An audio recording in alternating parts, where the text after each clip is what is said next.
আ polygon 7 side. Polygon মানে হলো বহুভুজ। একটি বহুভুজের 7টি বাহু আছে।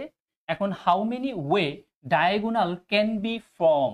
তাহলে যে বহুভুজের 7টি বাহু আছে, ওই 7টি বাহু বিশিষ্ট বহুভুজের কত কর্ণ অঙ্কন করা যাবে, কতগুলো কর্ণ অঙ্কন করা যাবে আমাদের কাছে সেটা জানতে চাওয়া হয়েছে। কিছুক্ষণ আগে আমি একটু বলেছিলাম যে অল জিওমেট্রি, যে কোনো জিওমেট্রি স্ট্রাকচারের কথা বলুক, সেটা আপনার কম্বিনেশনের মাধ্যমে করতে হবে, পারমুটেশন না। তাহলে ডায়াগোনাল তৈরি করার একটা সূত্র আছে। ডায়াগোনাল তৈরি করার সূত্রটা হলো, ডায়াগোনাল তৈরি করতে কয়টা ভার্টেক্স পয়েন্ট লাগে বা শীর্ষবিন্দু লাগে? এটা শীর্ষবিন্দু লাগে। তাহলে সূত্রটা হবে NC2।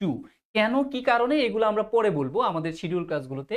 এবং খুব ইম্পর্টেন্ট কথা, সেটা হচ্ছে -n করতে হয়। কখন? যখন ডায়াগোনালের সূত্র বলবে তখন nটা মাইনাস করে দিতে হবে ওইখান থেকে। কেন মাইনাস করে দিতে হবে? তার কারণ হচ্ছে বাহুগুলো বিয়োগ করে দিতে হবে। তাহলে এক্স্যাক্টলি আপনি কি পাবেন? ডায়াগোনাল পাবেন। আমি আপনাদের একটা অঙ্কন করে দেখাই। সাপোজ বাদ দেন ওইটা, আমি যদি এইটা বলি, ধরেন এই হচ্ছে আমাদের একটা বহুভুজ, যেটা কিনা আমি বললাম হচ্ছে ধরেন পঞ্চভুজ। কেমন? এই পঞ্চভুজের কয়টি কর্ণ হবে চলেন একটু দেখি। কর্ণ মানে কি? শীর্ষবিন্দুর যোগফল। তাহলে এই শীর্ষবিন্দু আর এই শীর্ষবিন্দু একটা কর্ণ, এই শীর্ষবিন্দু এবং এই শীর্ষবিন্দু আরেকটা কর্ণ, এই ভার্টেক্স পয়েন্ট এবং এই ভার্টেক্স পয়েন্ট মানে শীর্ষবিন্দু আরেকটা কর্ণ, এই যে শীর্ষবিন্দু আর এই বিপরীত শীর্ষবিন্দু যোগ করলে আরেকটা কর্ণ, এই দিক দিয়ে এই শীর্ষবিন্দু যোগ করলে কি আরেকটা কর্ণ। তাহলে এখানে আপনি মোট 5টি কর্ণ পেয়েছেন। এখন সূত্রে আসেন, ক্যালকুলেশনে আসেন, কিভাবে 5টি হয় দেখেন। আমাদের কর্ণের ক্ষেত্রে সূত্রটা কি বলেছিলাম? NC2 - n। n মানে কি? n মানে হলো বাহুর সংখ্যা। এটা একটা পঞ্চভুজ, তাই বাহুর সংখ্যা কত হবে? 5। তার মানে বাহুর সংখ্যা যদি 5 হয়, তাহলে 5 কম্বিনেশন 2 মাইনাস কি হবে?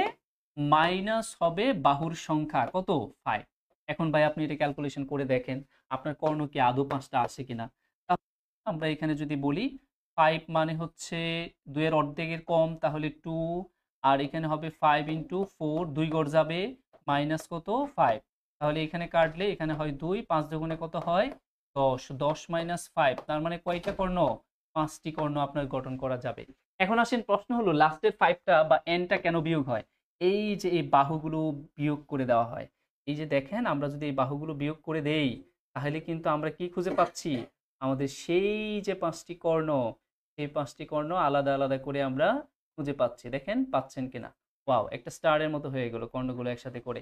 তার মানে কেন কর্ণের সূত্রে আপনার n বিয়োগ হয় সেটা নিশ্চয়ই এখন কি আপনারা একদম ক্লিয়ার। আসলে আমরা এই সূত্রগুলো কিভাবে আসছে তার হিস্টোরিগুলো আসলে আমাদের অফলাইন ক্লাসগুলোতে এই যে দেখাইলাম না যেভাবে, ঠিক সেইভাবেই কিন্তু আপনাদের আমরা দেখিয়ে থাকবো। কিন্তু আসলে সব জিনিসগুলো এভাবে আলোচনা করার মতো সময় আসলে আমাদের থাকে না, হ্যাঁ আমরা এগুলো করতে পারি না। তাহলে এইখানে বাহুর সংখ্যা বলে দিছে কয়টি? আমরা এটা যদি বাদ দেই, আমরা এটা তো দেখাইলামই, আমাদের এখানে বাহুর সংখ্যা কয়টি বলে দিছে? 7টি বাহুর সংখ্যা বলে দিছে। তাহলে ডায়াগোনাল কতগুলো অঙ্কন করা যাবে? ডায়াগোনাল, তো ডায়াগোনালের সূত্র আমরা কি বলেছিলাম? NC2 - n। n মানে কি? বাহুর সংখ্যা। তাহলে বাহু কয়টি? 7টি। C2 মাইনাস কত? 7। এটা ক্যালকুলেশন করলেই হয়ে যায়। তার মানে 7 অর্ধেকের চাইতে কম, তার মানে 2 এখানে 7 হবে 6 মাইনাস কত হবে? 7।